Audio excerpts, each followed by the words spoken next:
24-25ನೇ ಸಾಲಿನಲ್ಲಿ ಸುಮಾರು 4 ಲಕ್ಷ ಹೆಕ್ಟರ್ ಪ್ರದೇಶದವರೆಗೆ ಈ ಒಂದು ತೊಗರಿ ಬೆಳೆಗಳು ನೆಟೆರೋಗ ಮತ್ತು ಕಳಪೆ ಬೀಜ ಮತ್ತು ತೇವಾಂಶ ಕೊರತೆಯಿಂದ ಹಾಳಾಗಿದ್ದರಿಂದ ರೈತರು ಭಾಳ ಸಂಕಷ್ಟದಲ್ಲಿದ್ದರು.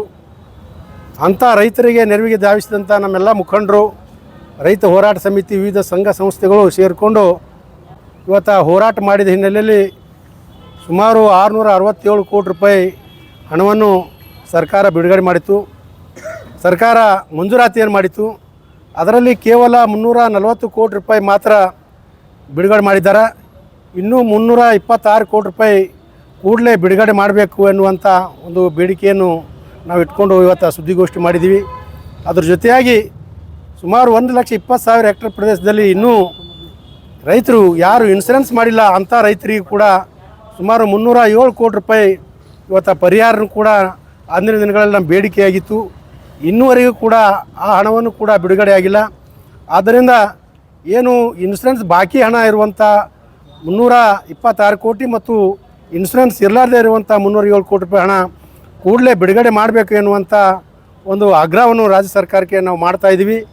ಆದ್ದರಿಂದ ಈ ಬಗ್ಗೆ ಯಾವ ರೀತಿಯಾದಂಥ ಒಂದು ಹೋರಾಟವನ್ನು ಮಾಡಬೇಕು, ಸರ್ಕಾರಕ್ಕೆ ಮನವೊಲಿಸಿ ನಮ್ಮ ರೈತರಿಗೆ ಅನುಕೂಲವಾಗಿ ಮಾಡಬೇಕು ಎನ್ನುವಂಥ ಒಂದು ರೀತಿಯಲ್ಲಿ ನಾವು ನಾಳೆ 7ನೇ ತಾರೀಕಿನ ದಿವಸ ಕಲಬುರಗಿ ನಗರದ ಐವಾನ್ ಶಾಹಿ ಅತಿಥಿಗೃಹದಲ್ಲಿ ನಾವೊಂದು ದುಂಡು ಮೇಜಿನ ರೈತರ ಒಂದು ಸಭೆಯನ್ನು ಕರೆದಿದ್ವಿ.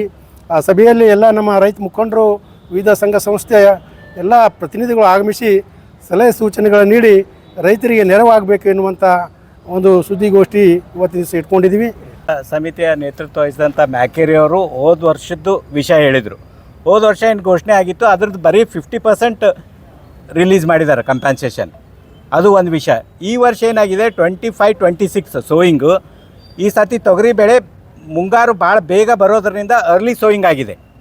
ಜೂನ್ 10 ತಾರೀಕಿನಿಂದ 20 ತಾರೀಕುವರೆಗೂ 90% ಸೋಯಿಂಗ್ ಆಗಿದೆ ಕಲಬುರಗಿ ಜಿಲ್ಲೆಯಲ್ಲಿ.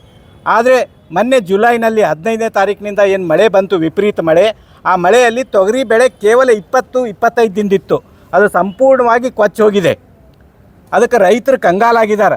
ಈ ವರ್ಷ ತೊಗರಿ ಬೆಳೆಗಾರರ ರೈತರ ಆತ್ಮಹತ್ಯೆ ಆಗುವಂಥ ಪ್ರಕರಣ ಭಾಳ ಹೆಚ್ಚಿಗಿವೆ. ಯಾಕಂತೇಳಿದ್ರೆ ರೈತರಿಗೆ ಏನೂ ಇಲ್ಲ. ಈ ವರ್ಷ 25-26ನಲ್ಲಿ ರೈತರ ಆತ್ಮಹತ್ಯೆ ಹೆಚ್ಚಿನ ಸಂಖ್ಯೆಯಲ್ಲಿ ಆಗ್ತದೆ. ಸರ್ಕಾರ ಮುಂಜಾಗ್ರತೆ ವಹಿಸಿ ಇವತ್ತು ಅಗ್ರಿಕಲ್ಚರ್ ಡಿಪಾರ್ಟ್ಮೆಂಟ್ದವ್ರು ಬರೀ ಸ್ಟೇಟ್ಮೆಂಟ್ ಕೊಡೋದು ಬಿಡಬೇಕು. ಅವರಿಗೆ ಒಂದು ಇಲಾಖೆ ಇದೆ.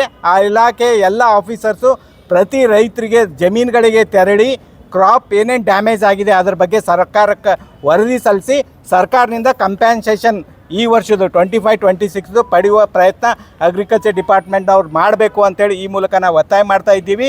ಇವತ್ತು ರೈತರ ಇದು ಲಾರ್ಜ್ಲಿ ಎಫೆಕ್ಟ್ ಆಗೋದು ಸ್ಮಾಲ್ ಆ್ಯಂಡ್ ಮೀಡಿಯಮ್ ರೈತರಿಗೆ. ಇವತ್ತು 4 ಎಕರೆ 6 ಎಕರೆ 5 ಎಕರೆ ಏನಿದೆ ಅವ್ರು ಮಾತ್ರ ಆತ್ಮಹತ್ಯೆ ಮಾಡ್ಕೋತಾರೆ. ನಾವು ಹೆಚ್ಚಿಗೆ ದೊಡ್ಡ ರೈತರು ನಾವೇನು ಮಾಡ್ತೀವಿ, 4 ಎಕರೆ ಜಮೀನು ಮಾರ್ತೀವಿ. ನಮಗೆ ಜಾಸ್ತಿ ಜಮೀನು ಇರ್ತದೆ, ಜಮೀನು ಮಾರಿ ನಾವು ಬದುಕ್ತೀವಿ. ಆದರೆ ಸಣ್ಣ ರೈತರು 4 ಎಕರೆ 2 ಎಕರೆ ಇರೋರು ಜಮೀನು ಮಾರೋ ಪರಿಸ್ಥಿತಿ ಇರೋದಿಲ್ಲ.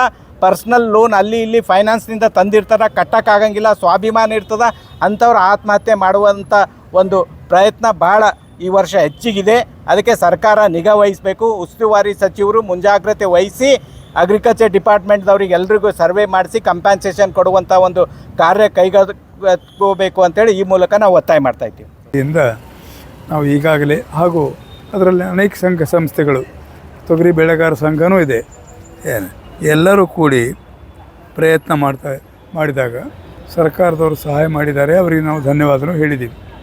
ಆದರೆ ಪೂರ್ತಿ ಮಾಡಲಿಲ್ಲ ಅಂತ, ಅದಕ್ಕಾಗಿ ಇದು ಹೋರಾಟ.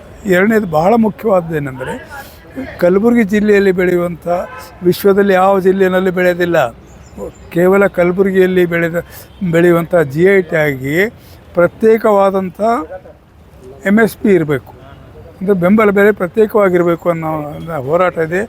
ಅದನ್ನು ಹೋರಾಟ ಮಾಡ್ತೀವಿ. ರಾಜ್ಯ ಸರ್ಕಾರದವರು, ಕರ್ನಾಟಕ ರಾಜ್ಯ ಸರ್ಕಾರದವರು ಈಗಿರುವಂಥ ಬೆಂಬಲ ಬೆಲೆ ಮೇಲೆ 25% ಜಾಸ್ತಿ ಮಾಡಿರಿ ಅಂತ ರೆಕಮೆಂಡ್ ಮಾಡಿದ್ದಾರೆ. ಆದರೂ ಕೂಡ ಕೇಂದ್ರ ಸರ್ಕಾರ ಇದಕ್ಕೆ ಗಮನಕ್ಕೆ ತಗೊಂಡಿಲ್ಲ. ಅದಕ್ಕಾಗಿ ನಾವು ಪುನಃ ದೆಹಲಿಗೆ ಒಂದು ನಿಯೋಗ ತಗೊಂಡು ಹೋಗಿ ಪುನಃ ಅವರಿಗೆ ಒತ್ತಾಯ ಮಾಡ್ತೀವಿ.